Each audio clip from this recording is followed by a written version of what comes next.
All right, I should be live. And welcome, welcome everybody to this new live stream. In case you might watch it later on, I just wanted to share with you guys today a very important topic, in my opinion, that regards not only Christianity, which is going to be the main topic I will talk about today, but overall any approach and any topic or about any subject. Because you see, today I will talk about the importance of reason, of logic, and of critical thinking in assessing the truth of a statement or in making a statement about something of reality, about a topic, about whatever, and being able to um, have a valid argument and have a good argumentation to support your particular claim. Your particular claim about whatever subject or whatever topic it might be. Because you see, every time that we are engaging with other people, we're either trying to affirm a truth, so something that we believe is true, and we try to make a case for it and to explain to other people that might disagree with us why we believe that our statement, that our claim, that our belief is more true or is more correct as opposed to the other view or the other claim.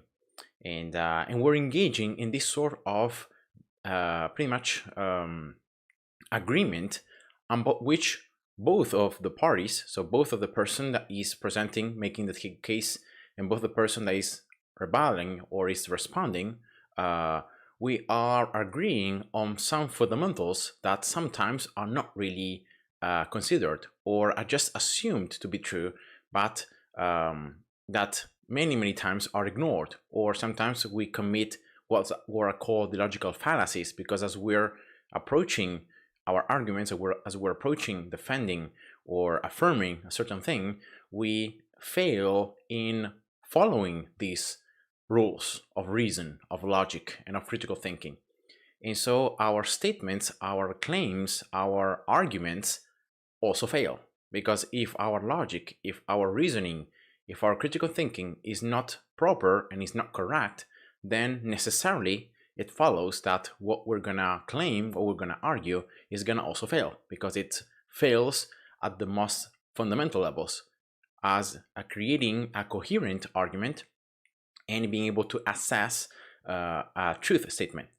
And that's what I wanted to talk about today, because you see, I've done many videos about the controversy between Calvinism and non-Calvinism, and I've tried to show you why, in my opinion and in my view, as we try to rationally, logically, and morally analyze the logical implications of Calvinism, of this view of God's sovereignty as unilateral divine determinism, and this idea that human beings are unable to believe, are unable to repent or to know God or to trust in Him unless God has foreordained, has predestined them to be elect, so to be saved, and therefore God has done some sort of supernatural regenerative work in their lives.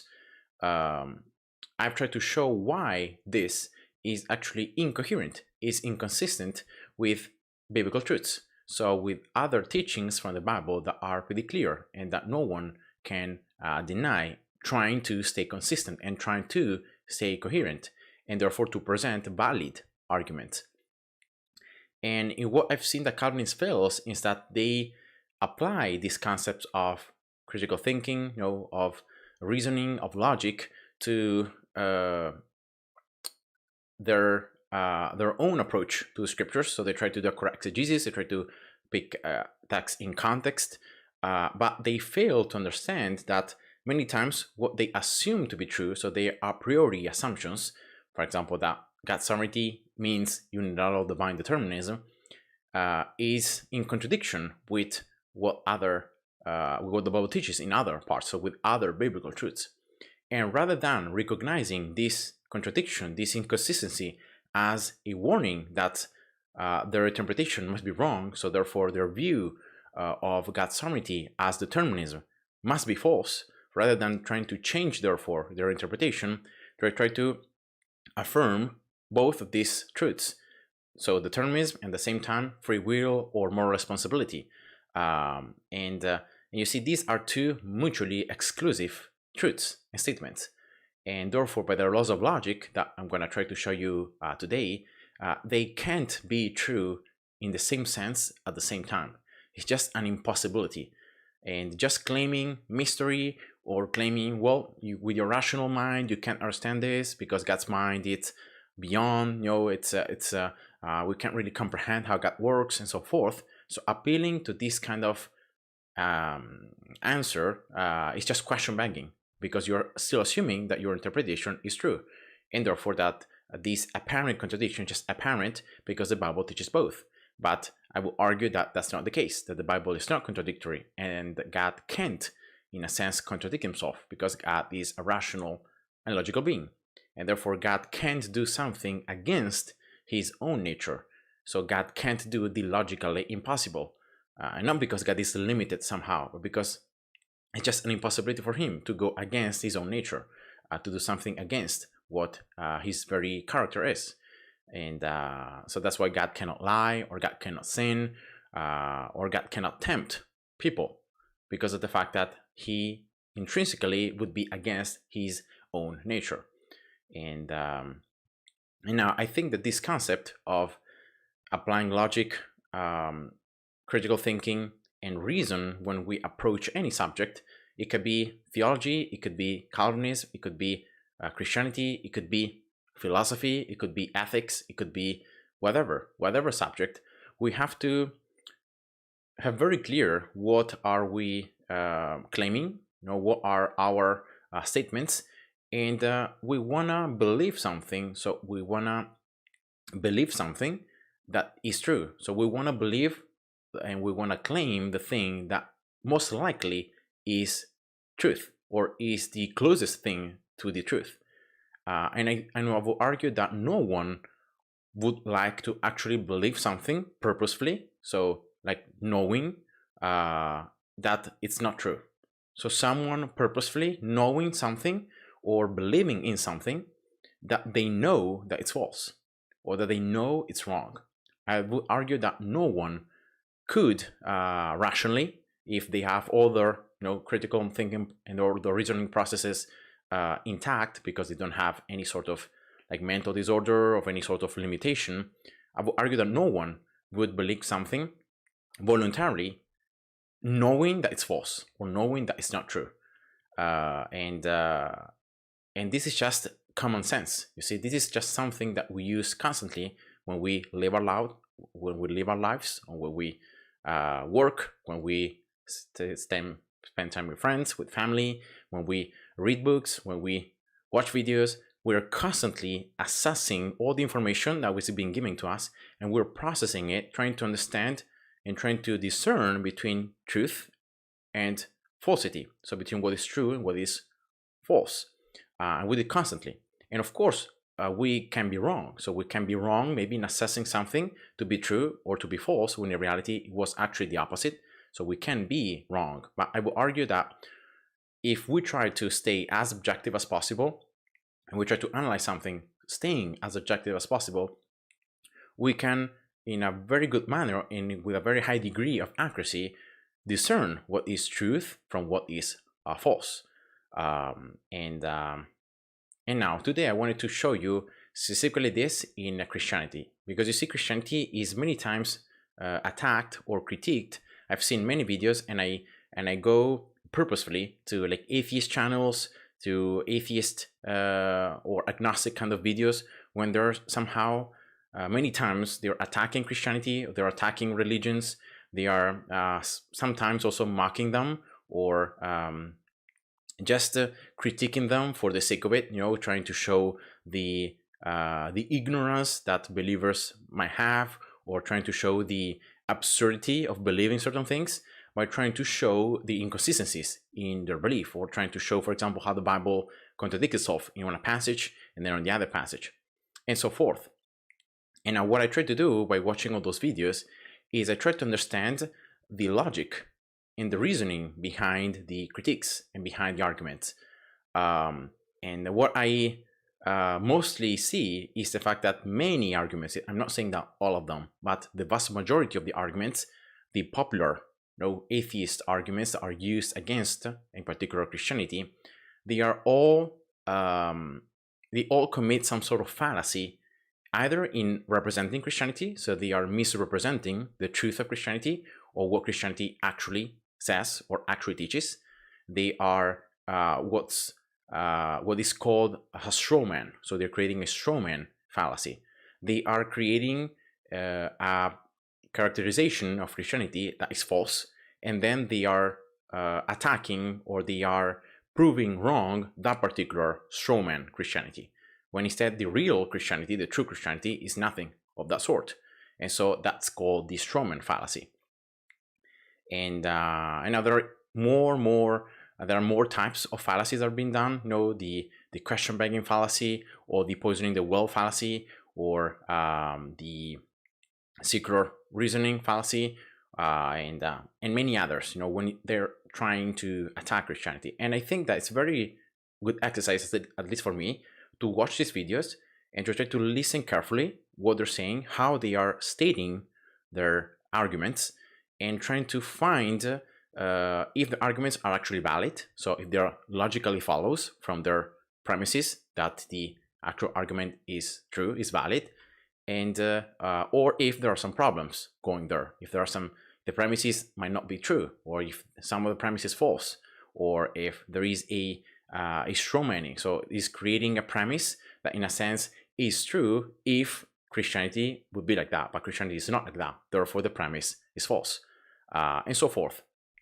And you see I'm going to do it after I present here I'm going to share with you guys very, very simply some apologists or some philosophers, how they view logic and the importance of logic. I'm going to claim here Geisler. I'm going to quote Geisler again here. Then I'm going to quote Craig and J.P. Moreland. I'm going to quote Ravi Zacharias, and I might quote some other apologists as well. And to just show you the idea behind the importance of using critical thinking. And I think that also for atheists, or for those who critique Christianity, sometimes they don't understand, or they think they are from the power of reasoning or the power of logic, but they don't realize that their own statements are lacking that logic, are lacking that critical thinking, and that representing appropriately a certain proposition. And at the end of the video, I'm going to try to answer pretty briefly some of the most common attacks I see online on Christianity, and hopefully I can show you first of all the problems in the arguments themselves. So if the premises are false, or if somehow the arguments do not logically follow, and then I will try to present a Christian argument to defend such a position. For example, the fact that abortion is morally wrong in terms of from the Christian worldview. And of course, the Bible doesn't talk about abortion specifically, but the Bible doesn't talk about a lot of things that instead are considered to be morally wrong. And the Bible gives moral statements about general truths. And if we are careful, we understand them well enough, we can see how they can apply to every aspect of our life and to every aspect of morality. And now, let's just jump into the quotes. I'm going to quote here Norman Geisler first.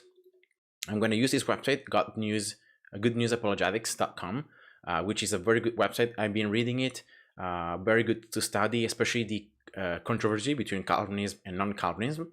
But I'm going to quote here these passages that do not actually deal with Calvinism in first place. They just are general statements. And hopefully I can give you the importance of logic, of reason, and of critical thinking when we're assessing the truth of a statement, when we were claiming something to be true. And here it says logic. Logic deals with the methods of valid thinking. It reveals how to draw proper conclusions from premises and is a prerequisite of all thought. In fact, it builds from fundamental laws of reality and truth, the principles that make rational thought even possible.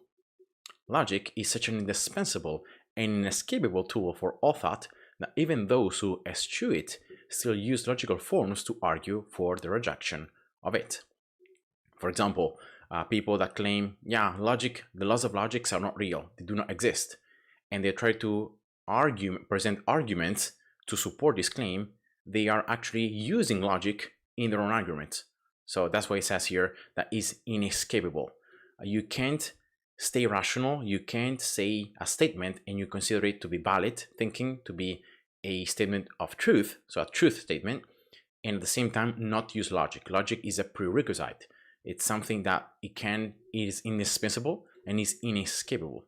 So that's just to try to think about it, right? And it says the three fundamental laws of all rational thought are, and here's a list three: the law of non-contradiction, the law of identity, and the law of excluded middle. Now, what is the law of non-contradiction? It says A, so a certain proposition A is not non-A. So does it mean that A and non-A are completely different, right? They are, one is not the opposite of it. So non-contradiction. Now the law of identity says that a certain statement or proposition A is A, so equates to that same proposition. And then lastly is the law of excluded middle. So it's either A or non-A. So a certain proposition is either true or it's false. There can't be anything in between. It can be maybe, or it depends. It's either true or it's false. So it's either true, the positive claim, or the true, the negative claim. That's another way to put it. Then here Geisler continues and he says each serves an important function. He says here, without the law of non-contradiction, we could say that God is God and that God is the devil. Unless the law of identity is binding, there can be no unity or identity. Without it, there is no difference in stating I am I or I am a chair. If the law of excluded middle does not hold, then opposites could both be true.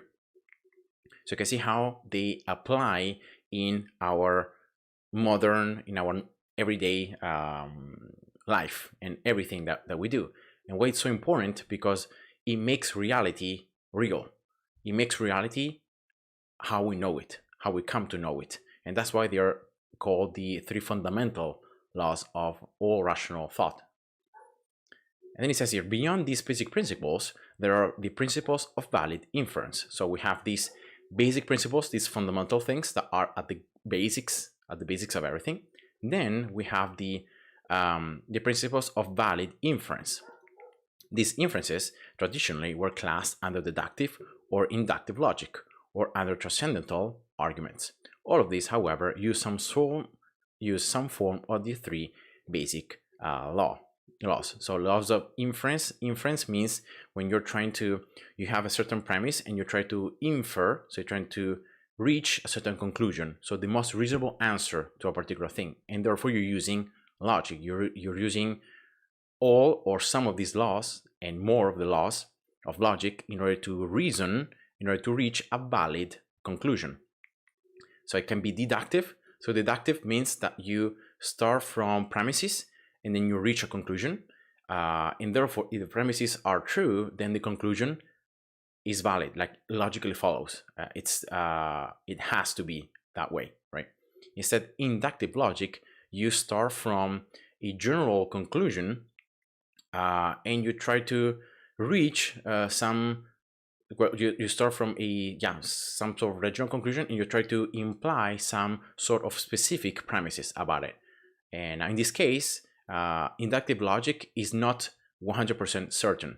So you might imply for a certain thing that happens consistently what might be the cause of it, but you can never be 100% sure that that's actually the cause or that's actually the idea. So it can be reasonable, but it's not like certain. Instead, deductive logic, it's always certain. Like if your premises are true, then the conclusion logically follows. And then here says logic and God. Why is God so important about this? Here it says, if logic is the basis of all thought, it is the basis of all thought about God. Because when we think about God, right, theology means pretty much the study about theos, so the divinity. And so when we're thinking about God, when we're reasoning about God, either asserting, yeah, God exists, or asserting God doesn't exist, we're using logic. We have to use logic because it's a reasoning. We're reasoning, right? And here Gessler says some object that this makes God subject to logic, as if God is dependent on logic. So in a sense, God is not anymore the greatest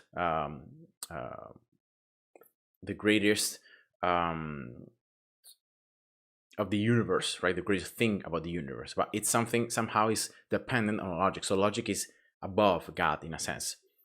But then he says, but God is sovereign and not subject to anything beyond himself. So how can thought about God be subject to logic?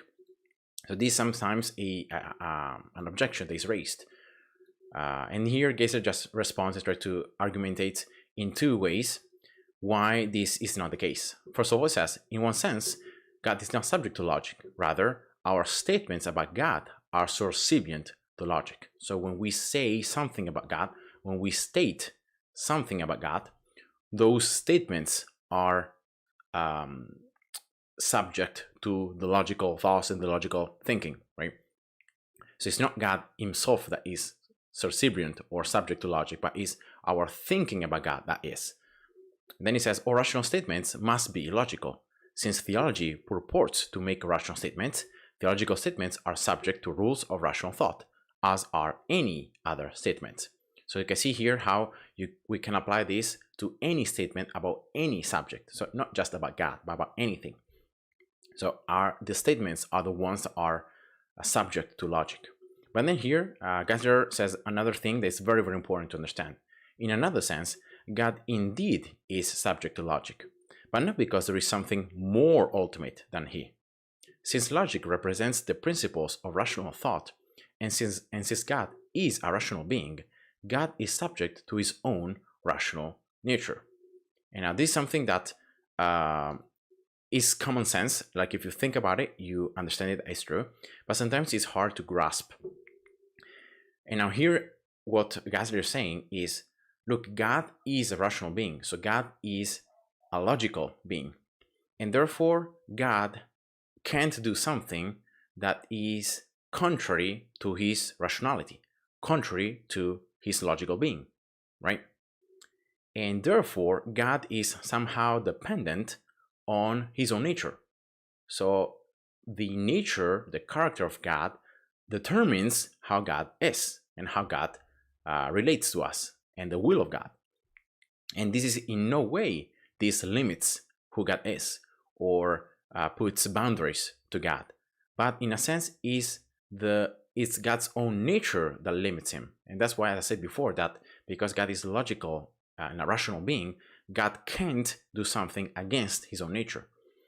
And so exactly as when we say that God is love, therefore that means that God can't do something that is against his nature of being love. You see here? Even his wrath, even his judgment, his justice is based and is grounded and can go further his nature of being love. Yeah, Eric, hi, welcome to the stream. Thank you for watching my videos. I hope you are enjoying them. Now I'm gonna just keep reading because I think that it just answers more the objections that could be, the question that could be asked. Insofar as the logic manifests reason, it flows from the very nature of God, and God is subject to his own nature, of course, as I said before. Indeed, he cannot act contrary to it, ethically or logically. For example, it is impossible for God to lie, as Hebrews 6:18 says. Likewise, it is impossible for God to contradict himself. Both violate his basic nature. So you can see how God's nature, how in a sense, the very ontologically what God is makes God who is. right? And therefore, he can't violate his own nature. God is a rational being, and therefore, he can violate his rationality. And this is the main concept. So remember, it's the statements that we say about God that are subservient in a sense, so are subject to logic. But in the same sense, God is subject to logic because God is dependent on his own nature, and God can contradict his own nature. Then he continues, he says, God is not only subject to his own rational self-consistency, he's also subject to logic, which is derived from it. For we could not even begin to think about or talk about God without the law of non-contradiction. In this sense, logic is prior to God in that we need to use logic before we can even think about him rationally. I know this could be a little bit hard to understand if you're not familiar with the words or with this kind of thinking, but this is just pure reasoning, and it's just asserting something about God that has to be true. Otherwise, God wouldn't be God as we know it. And then it says logic is prior to God in the order of knowing, but God is prior to logic in the order of being. So ontologically, God is. And because God is, his very nature then reflects logic, rationality, goodness, love, holiness, justice, and so forth, right? But in a sense, God is in himself, right, subject to his own very nature. So you can see how this is somehow maybe difficult to understand, but it's just reasonable, and it's just logical. It says logic is prior to God epistemologically. So what can be known about God? That's what it says in the order of knowing. But God is prior to logic ontologically. So in the sense of the order of existing, of being. So God is, and then he's logical, rational, holy, good, love, and so forth. But when God shows himself to us, and therefore when we try to know God, then we need to use logic. And in a sense, God himself is subject to his own nature, and God can contradict himself, his own nature. Now, to object that this makes God subject to our logic sets up a faulty dichotomy. Logic is logic. It is not our logic as opposed to his. And this is a very common objection that I heard. The fact that, well, but you're using your own reasoning, you're using your own logic to try to reach God or try to understand God or try to know God. But in a sense, the logic and the reasoning that we use is not our own, because it's a reflection of God, because we're made in the image of God. And that's what I'm going to read afterwards. We can think, we can be logical because we're created in the image of God. And that's why we're rational. That's why we're logical. It's not like our logic is different from God's, or our reason is different from God's reason. They are exactly the same because they are derived from his logic and his reason. Ours is based on his. God's rational nature is the basis of our rational nature. He made it that way so we could understand something about him, so that we could know him, we could relate to him, and therefore we can interpret his relation to us through the scriptures, through himself in creation, in our conscience. So that's why God has given this ability to us, this ability to use logic, to be rational beings, so that we could know him, we could understand him. The law of non-contradiction applies to God's thoughts as well as to ours. People did not invent it, they discovered it. And that's again another important distinction. People or human beings did not invent the laws of logic, or we didn't come up with the laws of logic, exactly as we didn't come up with the laws of gravitational force or the laws of chemistry, physics. We haven't invented those laws. Those laws were already there. We just discovered them, how they operate, how they work. So see here the difference? And in a sense, God is the basis, God is the grounding of that, of our logic, of our reasoning, of the laws of physics, chemistry, and so forth. And this is the first part I want to share, and this is especially about logic. Now, the second part I wanted to share is here another important objection that is that raises this stage. It says here the difference between rationality and rationalism. And now here it says, others protests that making truths about God subject to human reason is a form of rationalism. However, this objection overlooks several important things. Now, in case you might not know, what is rationalism? Is the belief, is a philosophical branch, I think, that says that we can only know things through our reason. So our reason is the only way that we can know things. And therefore, things exist because we can reason about them. And therefore, our reason is the ultimate tool, or is the ultimate thing that can or has to be used. And now here how Geisler answers this. And he says, first, it is not the case that God is being subjected to human reason. God is the author of reason, and he created us to be like himself, a rational being. So again, here we should remember the correct steps. So it is God that is rational, and he gives us rationality. And our reason is grounded on his. It's not like we have it from ourselves, or it's something that we have got, but he has given it to us. So the basic principles of human reason hold sway as true for all human thought and discourse, as well thought and discourse about God. They are not arbitrarily imposed on God, as if God has the prerogative to act in ways that completely counter to or opposite of the basic principles of logic and reason. So again, it's not like the ability that we have to reason about God, to try to know God, to try to understand God, in no way puts God as subject to our reasoning. It says rather, these are rooted in the nature of God himself, and therefore come from him. As such, they are unalterable and always applicable. And that's why we can trust our logic and reason. And that's again is a problem in atheism, or in whatever religion that denies that there is a creator, or there is a divinity, a God that has created us and has given us our ability to be rational, to be logical, to think about things, to have ethics, to have morality. Because if God doesn't exist, so if we assume for a moment that the proposition God doesn't exist is true, how would we ground logic and reason? If there is no God from which we have this rationality and this logic that can be trusted, therefore, that we can know that they can always be applicable, that they can change because they are grounded in the eternal being that has created everything, right? That's a problem. And that's a problem that I try to argue sometimes with atheists. They try to use logic and reason to disprove God's existence, or to prove that God doesn't exist. But in a sense, if you think about it, they are using logic and reason. And why should they trust their own logic and reason to make true statements about reality? On what are they grounding their logic and reason?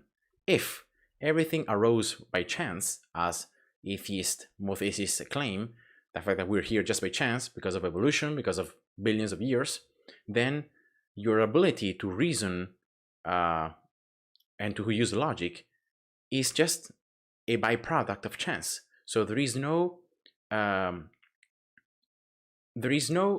grounding of that. Like, how can you trust, how can you know that your reason and logic are actually real? And that when you reason about reality, when you think about reality, that your thoughts are not being predetermined by something else, or that are being caused by just random processes, chemical and physical processes in your brain that cause you to think in a certain way. So again, if God doesn't exist, then we can't ground even logic and reason, because we can say that we can trust our thinking, that our thinking is valid, that our logic is valid, that our reasoning is valid, and therefore when we analyze reality and we try to prove that God doesn't exist, that is actually the case. And C.S. Lewis had a quote here, and he says, when he says that I cannot, unless I believe in God, I cannot believe in thought or in reason and logic. Therefore, I can never use thought to disbelieve in God. So in a sense, the fact that God exists grounds the fact that I can trust my logic and reason because they come from God. And that's why I can trust my thinking. That's why I can, when I analyze reality, I can have valid inferences about reality. I can reason about reality, and I can trust my own mind. I can trust my own reasoning. It's not just random processes. It's not just chance, but there is a design behind it. I'm created in the image of God. I'm created in the image of a rational and logical being. And that's why I can trust my reason and logic. And that's another problem for atheism. And I've tried sometimes to argue, and you see, atheists, at least until now, I have never heard a good response to this problem. Like, how would you justify, how would you ground logic and reason if God doesn't exist? How can you trust that your own reasoning processes are actually leading you to truth statements or to the actual reality, and are not just being predetermined by random processes in your brain that may lead you to believe something to be true, but in reality it's just because those random processes occur in that way. If they had occurred in another way, you might come to believe something else. So it's not like you're actively reasoning about reality, you're just reacting. And that's a problem on atheism. If everything arose by chance, billions of years evolution, then how can you trust your asserting that that is the truth, that that is how human beings arose, or that God doesn't exist? That is a big problem. Let's keep reading. It says, second, the basic laws of reason are not opposed to God's revelation. Indeed, they are an essential part of God's general revelation. Human rationality, with its basic laws, is a manifestation of God's rationality. God is rational, and humans are made in His image. So, using logic is not opposed to revelation. It is part of it. Again, remember, here's answering here the idea of rationalism. The fact that, well, if you use your reason, are you not subjecting God to your own reason? So isn't reason the ultimate thing above God? And so here Geisler is trying to show that this is not the case. So again, we can trust our reasoning, and we can trust logic, and we can use logic because we are created in the image of God. And they in reason and logic are never opposed to God's revelation. Actually, they're grounded in His nature. And it says the third, even special revelation. So again, here it's talking about general revelation. General revelation is creation, it's our conscience, it's our mind. So general things that every single human being has. Instead, special revelation is a revelation of God through scriptures. So through Israel specifically, through the Old Testament, through the New Testament, through the Gospels, and through Jesus Christ Himself. That's the special revelation of God. And special revelation is also when God, for example, shows Himself through a dream or through a vision to someone specifically. And again, it's a special revelation because it's something only for that particular person or only done in that particular context. So it's not like general that everyone has it. Of course, because of the Bible, because of the spreading of the Bible, of the gospel, now the special revelation of God, the scriptures, can be widespread and can be known almost as general revelation. But there are still some countries, some people, when the Bible is banned, where people that have never heard about Jesus, have never heard about the gospel. So that's why it's still called a special revelation. And now here it says, third, even special revelation cannot be known or communicated apart from logic. We would not be able to distinguish the revelation from God from that of the devil, unless the law of non-contradiction is valid. So how can you know that the Bible is a revelation from God, for example, and not from some other being, right? Furthermore, when the Bible reveals that God so loved the world, we could not know that love is not hate unless the law of non-contradiction is valid. So logic is essential to special revelation as well as to general revelation. And this applies to the actual reading of scripture. So when you get the Bible is a text. And when you read the words, when you connect the words, when you try to get the meaning out of the text, you're constantly using logic, constantly. So again, our reason and our logic is not in any way subjecting God to our reason. We have it because we are in His image, and it comes from His nature and His character, and it's essential to have an idea of who God is, generally speaking, and also be able to understand what the Bible says about Him. And he says, finally, there is a difference between using reason and being a rationalist. A rationalist tries to determine all truth by human reason. Instead, a reasonable Christian merely uses reason to discover truth that God has revealed, either by general revelation or by special revelation in the Bible. And that's, I think, the final statement here. So again, when we say that logic is important, reason is important, critical thinking is important, we're not asserting that somehow logic or reason are above God, but that we're just merely using tools that God has given to us because He is a rational and logical being to discover reality, and especially to discover Him, to try to know God and understand God through general revelation or through special revelation. And that's the huge difference. Again, this is not being a rationalist. The fact that I'm determining, as I say, all truth by human reason. So only the things that I can reason about, that is the truth. No, the truth is already there. I'm just trying to discover it using the tools that God has given to me. Now let's just keep moving here. I will try to go a little bit faster because I realize I end up talking too much.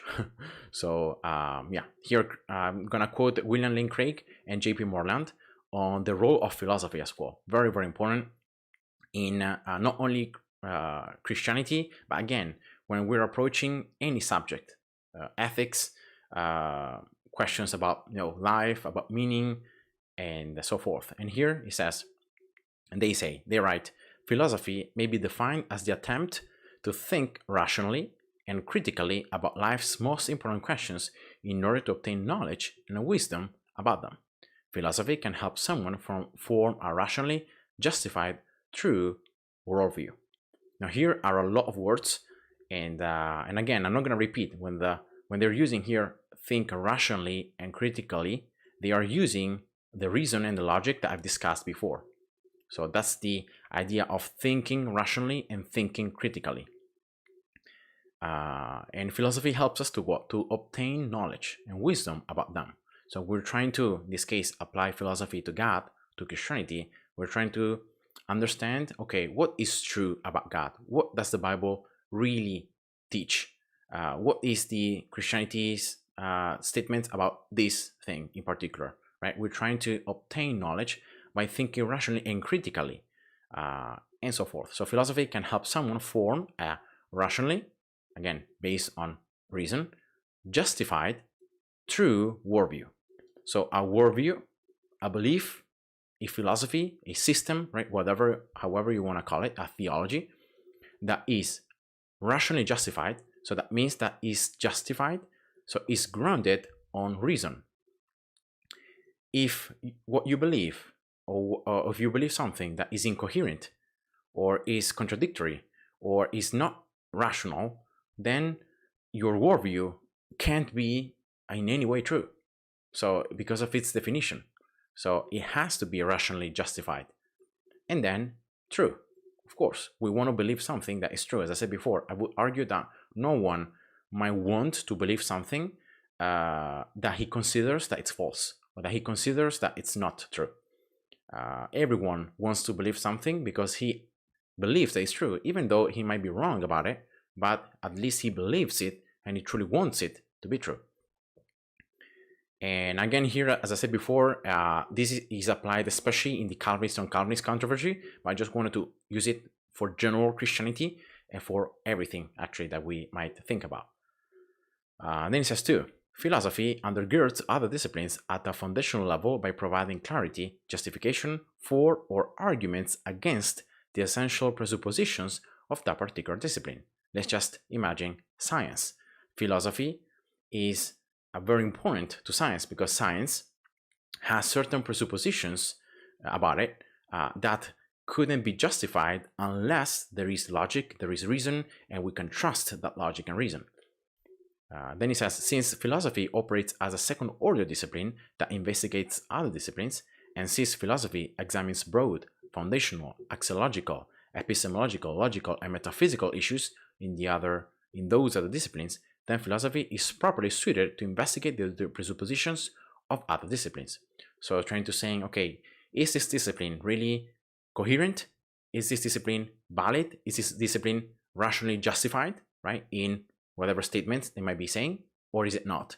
And therefore, through philosophy, we can distinguish between true statements or true disciplines that are actually rationally grounded from those who are not rationally grounded or rationally justified, and therefore that are false. And therefore, we can use philosophy, we can use reasoning, we can use logic to distinguish between the two. And then it says, point 3, the discipline of philosophy is absolutely essential for the task of integration. To integrate means to blend or form into a whole. In this sense, integration occurs when one's theological beliefs, primarily rooted in Scripture, are blended and unified with propositions judged as rational from other sources into a coherent, intellectually adequate Christian worldview. And now this is the main problem on Calvinism, and unfortunately is a problem for many Christians. Many Christians do not think or haven't even reasoned about their beliefs or about why they believe Christianity to be true. They just believe it to be true, and they haven't ever tried to go deeper into the roots of Christianity, try to understand what makes Christianity different from other religions, or why Christianity is true as compared to like Islam or the other religions. And therefore, yes, you might believe something that is true and that is actually true, but if you don't integrate it, right, if you don't think about it, if you don't if you're not trying to establish why it is actually true, then yes, you might believe it, but it's just a belief, and it's just like any other belief. It is a blind belief in a sense, because you haven't even think about it and why it is actually true. You just believe it to be true. But even people that believe in fairies or believe that the earth is flat believe it to be true, even though there is no evidence for that particular belief, or there is no justification, no rational justification for such a belief. So that's why I believe that it's important for Christians to critically thinking about the Bible, about God, about Christianity. We have to push, especially the new generation, like the young kids and teenagers, to think about the Bible. Like, why am I believing this about the Bible? Why am I believing this about God? What does it mean when the Bible talks about this? Critically thinking, using the logic and reason that God has given to us to evaluate why we believe certain things, and to believe those things not just because we believe them to be true, or because we say, well, that's what the Bible teaches, right? But because they are blended and unified, and because they are rational and coherent with all the critical thinking that I've done about it. So I've tried to discern, is this actually true? I've done so. I've discovered, yes, it is actually rationally justifiable, and therefore I believe it now. I believe it to be true because I've have thought about it, right? And that's why it's so important. This, for example, is a problem of Calvinism, as I said before. Calvinism fails in doing this because they think, or they believe, that their exegesis, the exegesis of the text, is the true interpretation. Therefore, that no unconditional action, God's sovereignty as unilateral divine causal determinism, and total depravity, and so forth, all these doctrines to be true, but in a sense, they haven't blended and unified them with a rational, with rationality that makes a coherent and intellectually adequate worldview. They haven't done so, and that's why their view is incoherent with other biblical truths. And that's why when you push this on them, they always flee to mystery. They always try to argue, well, with your fine reason, you can't comprehend this. This is beyond your reason, and so forth. But these are just question-begging statements and ad hoc arguments and fallacies that not really answer the problem. And a contradiction says a contradiction, even though you claim mystery. So, and as we've seen before, God can't contradict himself. So his revelation of the scriptures can't contain two truths that are mutually exclusive. That's just impossible. It's our interpretation on one or both of these truths that are wrong, and therefore that causes the contradiction. And yeah, unfortunately, Calvinists do not really recognize this, and that's why the debate is going over and over. And that's why we, as non-Calvinist Christians, we should push more on this. We should confront our brothers and sisters with love, of course, but saying, look, even if you're sincere, you're sincerely wrong. You're believing something, even if it's very sincere, but it's wrong. So again, you can be sincerely wrong about something. So yeah, that's just the problem. Now let's keep reading. It says 3. Philosophy can aid the discipline by helping to clarify concepts, argument forms, and other cognitive issues internal to a field. Sometimes the concepts in discipline appear to be contradictory, vague, unclear, or circularly defined. Philosophers who study a particular discipline can aid that discipline by bringing conceptual clarity to it. And this happens as well sometimes for the Bible. If we just read certain things about the Bible, they might find to be contradictory or vague or unclear, or maybe this is just how can this be true, right?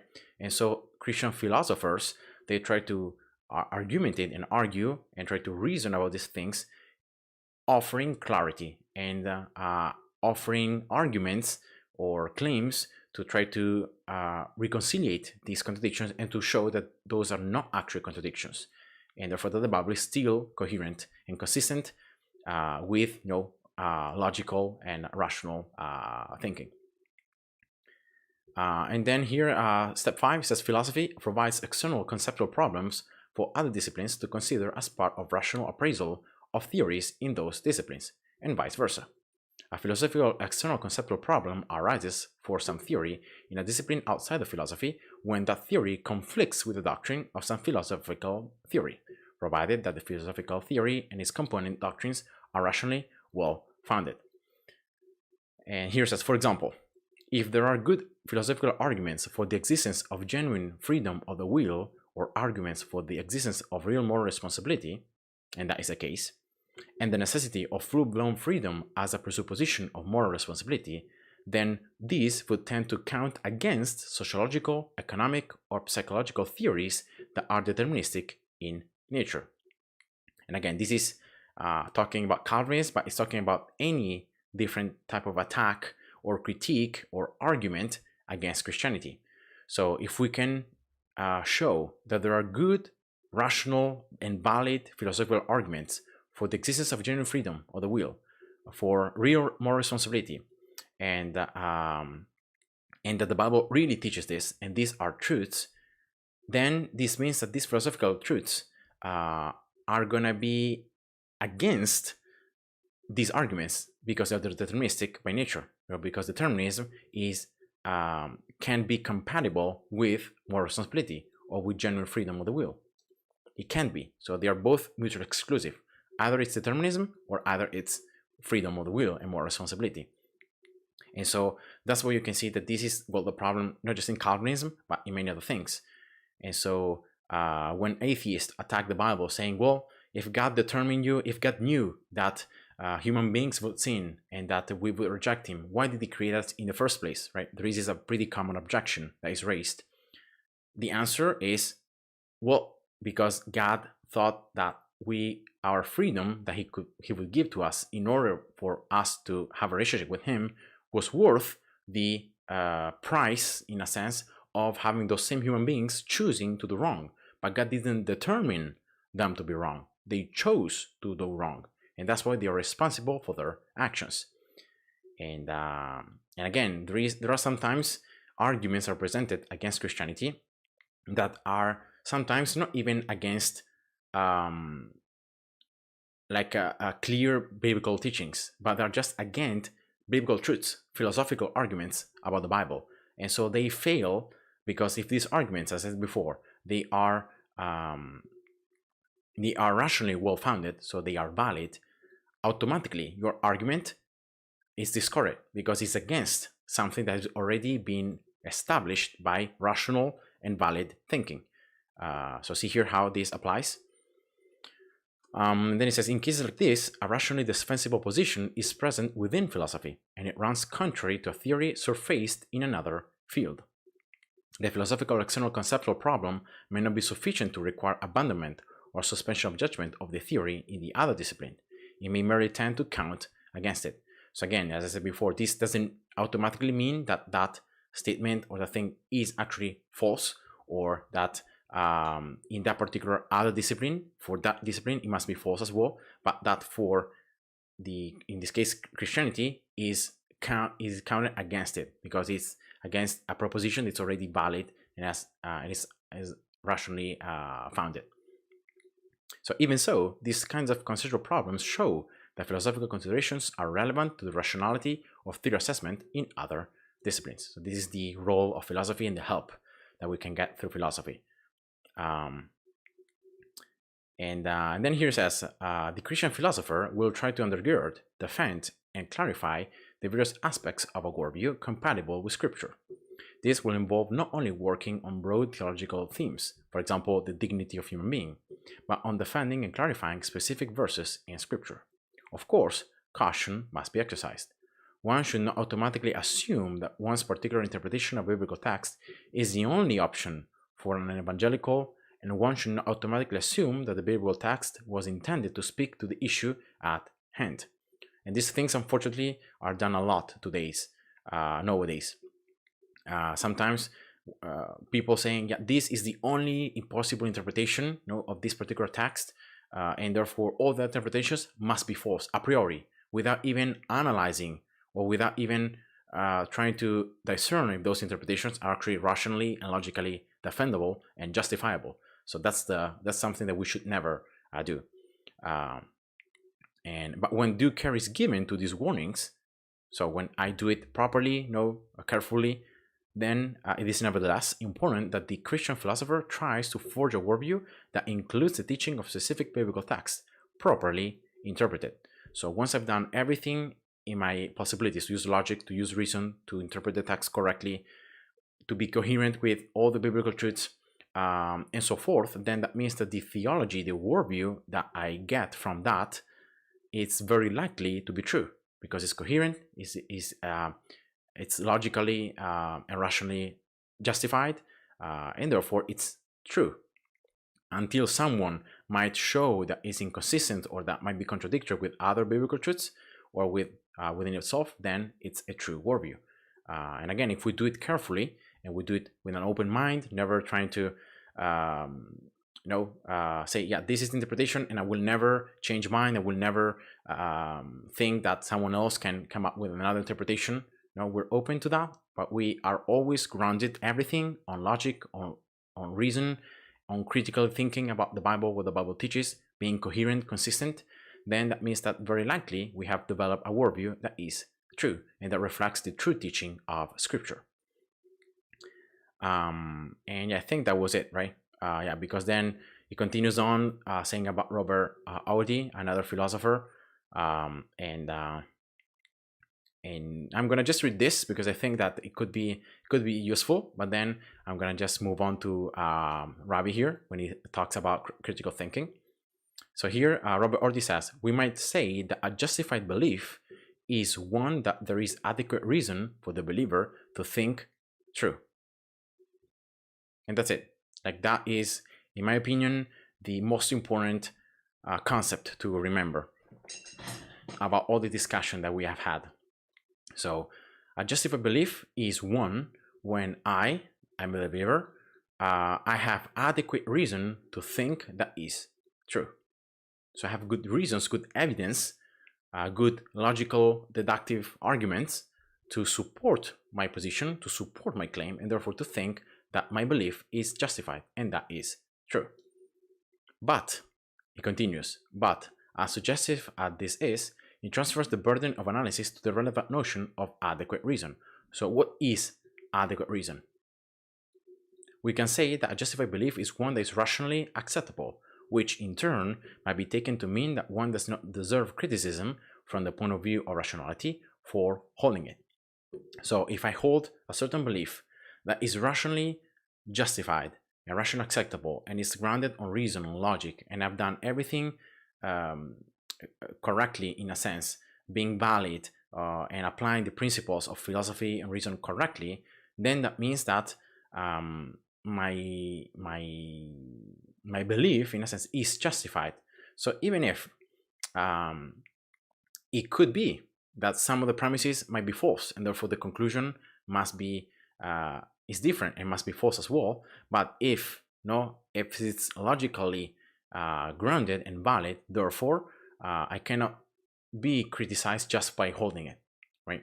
So just because I hold it, then I'm criticized for it, because from the point of being rational, right, is acceptable, is justifiable, and is justified. So yeah, that's why it's so important when Christians and even atheists, that when they're trying to ground their belief that there is no God, or that they're trying to discredit God's existence or attack Christians or whatever, that they are also having a belief that is rationally acceptable, and that has been going through the processes of logic, of reason, and valid thinking. As I said before, the main problem with atheism is that they can't even ground logic and reason if God doesn't exist.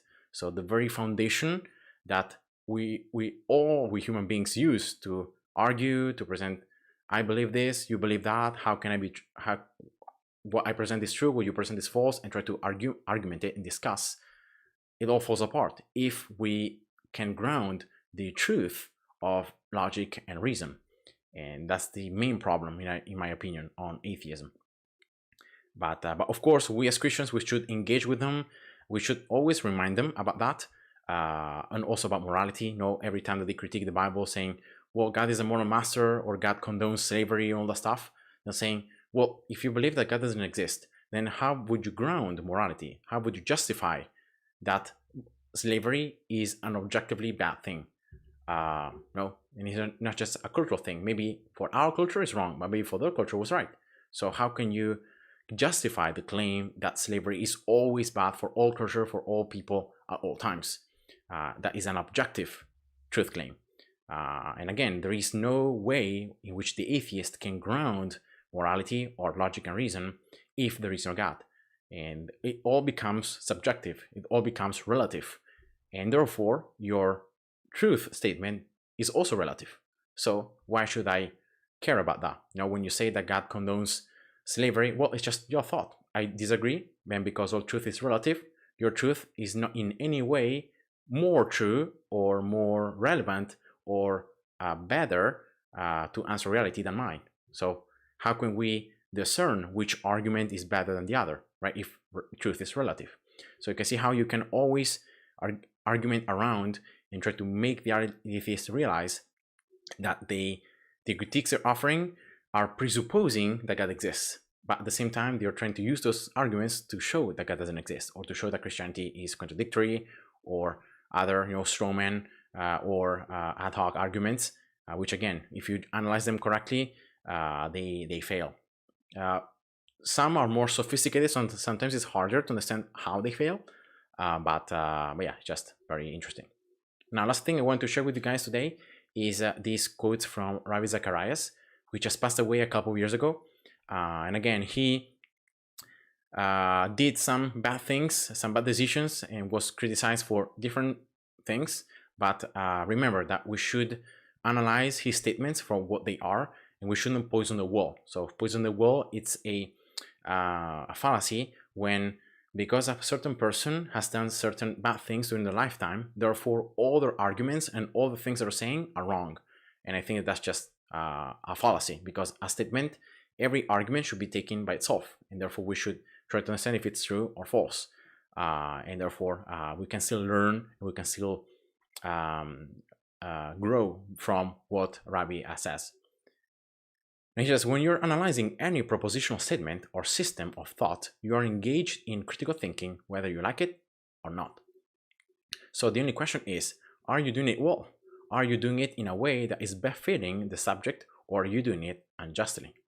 I like to think of critical thinking as an analytical process of evaluating the truth component of the statement or the thought you are processing. So again, you are trying, when you're critical about something, you're thinking critically about something, you're trying to analyze, right, if what you're reading or what you're hearing is actually true. What is the truth of that statement? And what is the truth, the validity of that process, of that thought that you're having? That has to be done.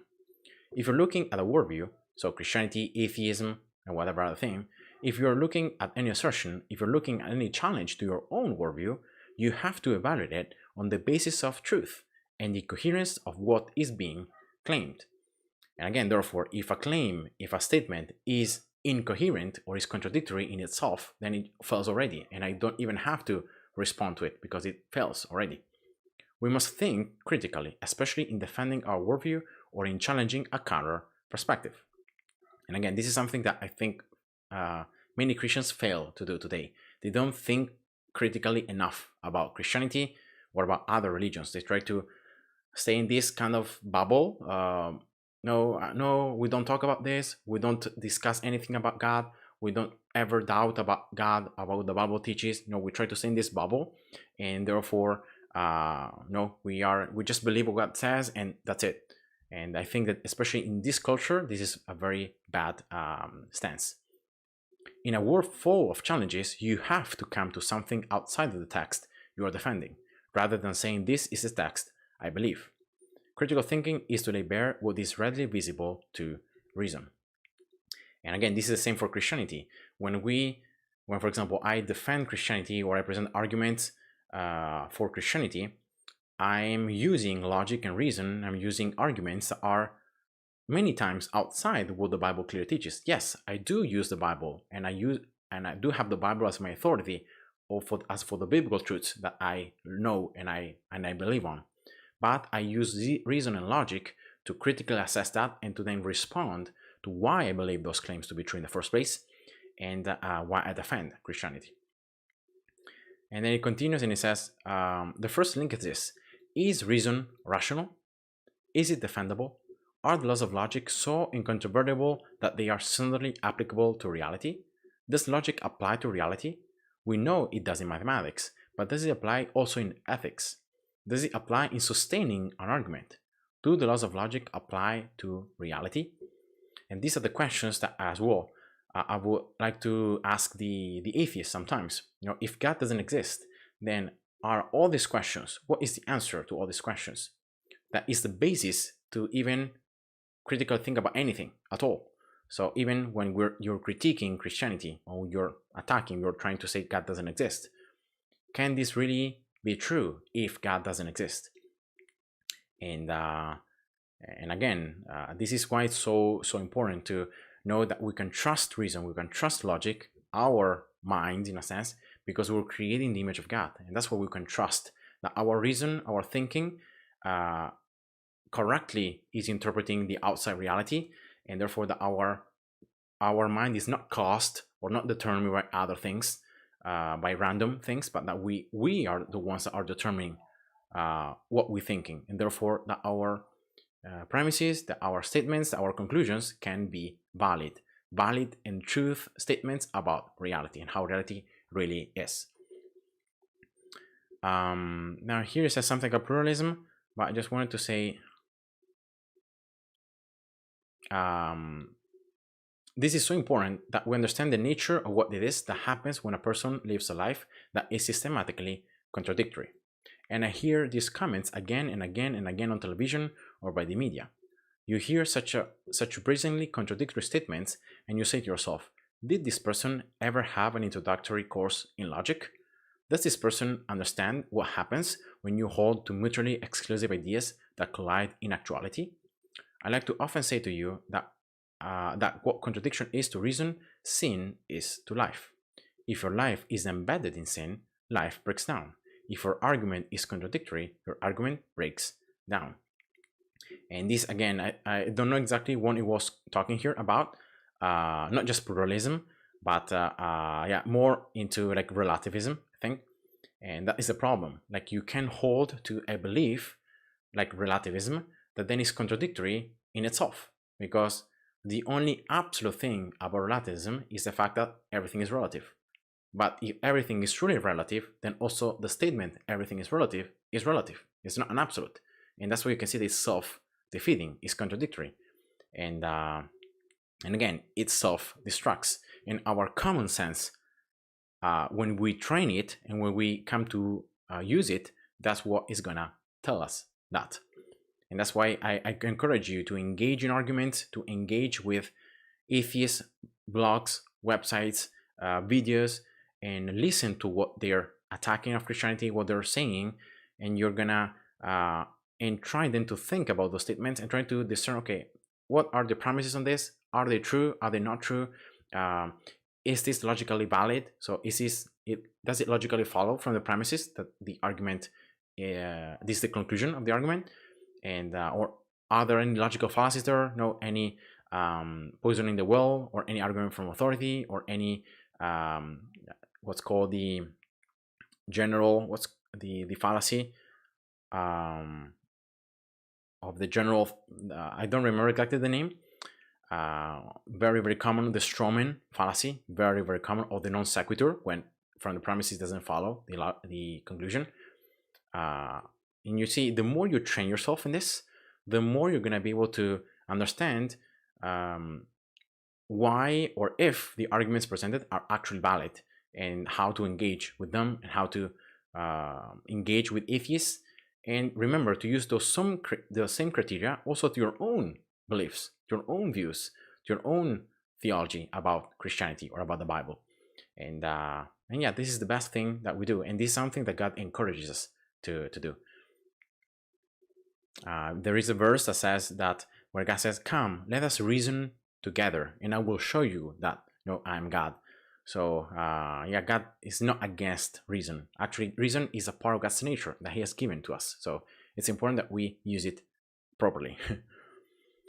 And again, here it says, whenever we argue, whenever we dialogue, whenever we differ from each other on the interpretation of something or the facts of something, what do we rely on? We rely on the use of the laws of logic as a measure out against truth. Anybody who's charged in a court of law, ultimately the charge has to meet two tests. The first test is what you call a correspondence test, or the statements that he's making in correspondence with reality. But then there is a second test in every court of law. It is not just the correspondence test. It is what you call the coherence test. What is the coherence test? When you pull all the statements together, you're testing it against coherence. Does the story fit together? So is what you're saying not coherent, or are you just making things up? Because when you're lying, when you're making things up, it's easy, once you consider all the statements, well, to find contradictory claims. And so it's easy to realize that this person is actually lying, that it's not true.